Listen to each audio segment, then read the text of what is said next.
Uni is where you make your lifelong friends. We've all heard them, the best mate stories, the love stories, the maid of honour stories. It seems everybody met their best friend at uni. But the question is, how? Hey, it's Majella from your campus, and today we're doing another episode in the Student Life series focusing on how to make real, lasting friendships that go beyond the university campus. If you've just started uni, or you're in your second year or even third year, you might know how hard it is to make friends at university. I mean, it can be intimidating. You don't really know anyone, and the people that you meet in class you only see once a week. And really it seems like everyone's already got their own group of friends. I spent the first 2 years of uni pretty alone, friendless. I was really sad. But then I started changing a few behaviour patterns, and in the last 3 years of uni I really started to develop proper, meaningful relationships. I went from being super lonely to having a thriving social life on and off campus. I met my future business partner, and I can't believe I'm saying this, but my future husband. I've come to realise that a lot of people go through the same struggles that I did in terms of making friends at uni, especially in that first year when you're transitioning into uni life. So I decided to analyse my own behaviours and speak with a few other uni students, and we pulled together the top 6 things that you can do to make real, proper, lasting friendships at university that go beyond the campus. And the last one is my personal favourite. So the first one is to get out of your comfort zone. And you can really do this in 2 ways. The first way you can do this is by making the first move and start chatting to different people in your class or around campus. I know that this is easier said than done, and it can be really intimidating. But I just need you to remember that when you feel nervous or weird about approaching someone, they're feeling that same nervousness on the inside as you are. So when you finally get the courage to go and chat to someone, during your conversation, find things that you have in common with them, so that as you leave the safety net of the classroom, you have things that you can continue to chat to them about. And you could either walk them to the next class or walk to the food court with them. Or if it's not lunchtime, you could ask them if they want to go to the library or do the homework that was just assigned from that class. Trust me, doing uni work and study is a lot less painful when you have someone doing it alongside with you. And don't be disheartened if they can't grab lunch or if they can't come and study with you. It doesn't mean that they weren't keen. Next time they might say yes, or now that you've broken the ice, next time they might be the one to suggest it. The second way you can get out of your comfort zone is getting out of the regular routine of your normal activities and going to some events hosted by your university, TAFE or college. You can go to comedy nights, trivia nights, bingo nights. You can go to that guest speaker, go to that TED talk. There's lots of different events held by universities, and it's a perfect place for you to meet people as well as creating talking points for the next day in class. If you don't want to go to any of these events alone, you could always talk to someone from your class and ask if they were planning on going. You could arrange to meet them there or head in together. If this doesn't work, worst case scenario, just bring along someone that you already know. But if you do this, just remember to make an effort to meet other people and try to avoid just chatting to that same person for the entire event. And don't be too hard on yourself if your first attempts don't work out.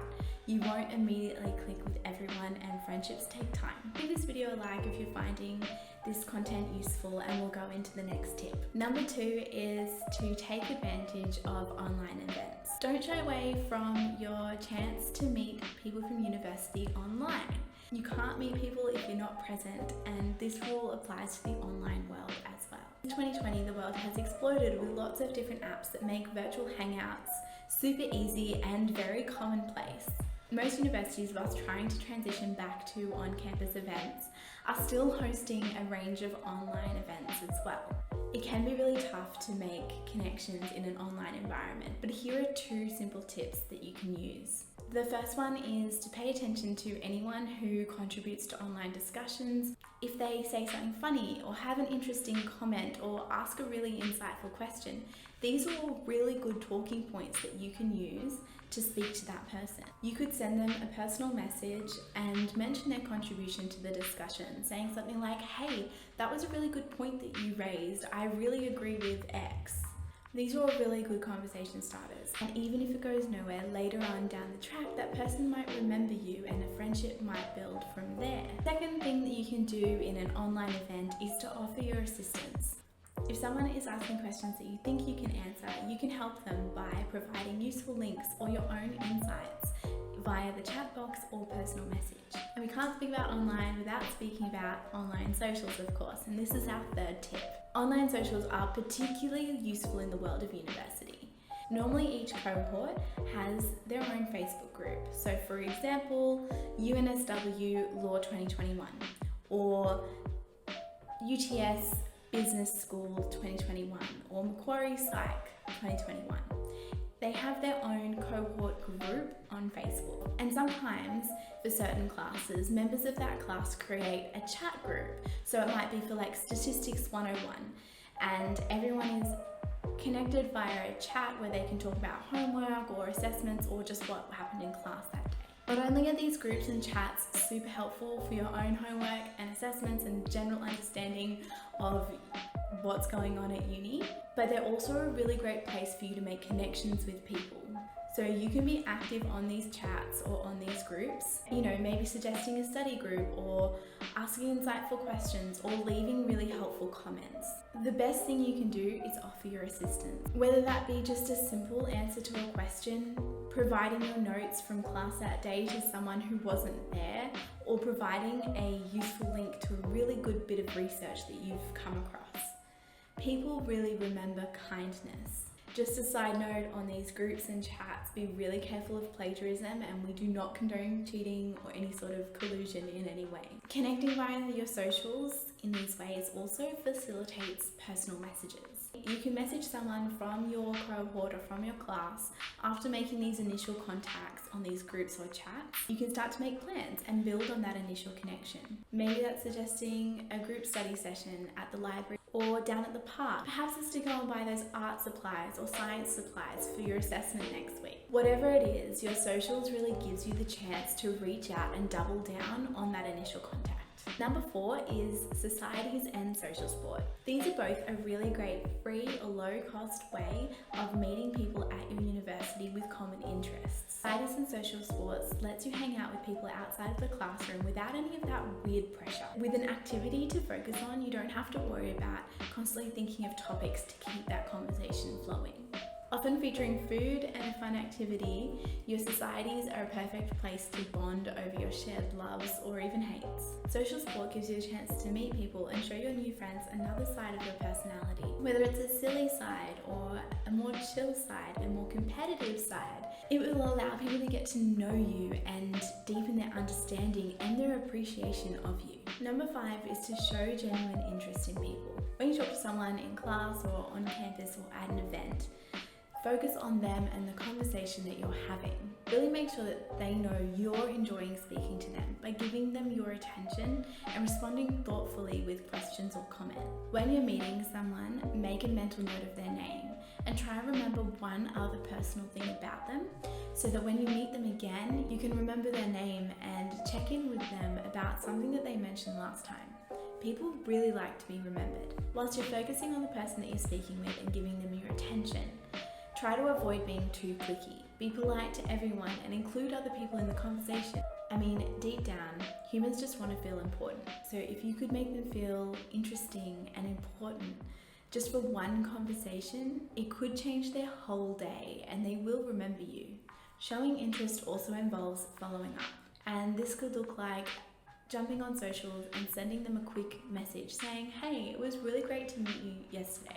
I personally always try and add something a little bit more tailored to the conversation that I had. So for example, I might say, hey, it was really great to meet you yesterday. Good luck with X, or let me know if you need any help with X. I try and really make it specific to the conversation. These sorts of follow-ups really open the door for repeat interactions, which is crucial for developing a friendship. I mean, one study shows that it takes anywhere from 80 to 100 hours to start to build a friendship with someone, and more than 200 hours to be really considered a good friend. Number 6 is my favorite tip, and it is to get a job on campus. Seriously, I cannot stress this enough. Getting a job on campus was the best thing that I ever did. Before I got a job on campus, I was literally only turning up to uni for the individual classes that I had. So I would come to uni and then leave again, rushing off to work. So not only was I getting increasingly more stressed from the constant rushing to and from uni and work each day, but I was hardly on campus, so I really didn't get the chance to meet anyone. Once I got a job on campus, my whole life changed. Working on campus is super convenient. I was able to go from my class to my shift in under 2 minutes. So that really cut out a lot of the hours I spent in the car and the rushing. Because of this, I was able to work more and meet my financial goals, and overall just started to feel things falling into place. I was able to gather momentum, and this generally made me more positive and confident overall. But more importantly, I was on campus and I was working alongside other uni students, other people my own age, each one of them with the potential to make a really good friend. Being on campus more and getting to know a lot more people on campus, I was able to really make a life at university. Being familiar with the campus, being familiar with the staff and other students, it really boosted my confidence, which then in turn allowed me to be more open with the people that I had met and really start to develop proper friendships. There are heaps of really fun jobs that you can get on campus working for the universities. You could be a student ambassador, you could work at one of the food stalls or a cafe, you could work at the library, or you could work in student admin.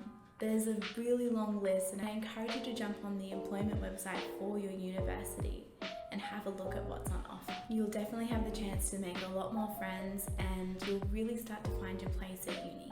So maybe give these 6 tips a go this year. It can be scary to stick out your neck and go and chat to someone that you don't even know, but it really can be worth it. In terms of resources that you can use, most universities have mentor programs or mates programs or buddy programs that you can have a look at. There's also social apps like Bumble for friends. And if you're struggling with feelings of loneliness at all, definitely reach out to your student wellbeing centre, as they often provide free and confidential counselling services. If you want to go through an external service, Beyond Blue is always available, and I'll put the number at the bottom of the screen here and in the description. So that's it from us today. If you found this video useful, definitely give it a thumbs up and consider subscribing if you want more content relating to student life, study tips and managing your money as a student. And we will see you in the next video.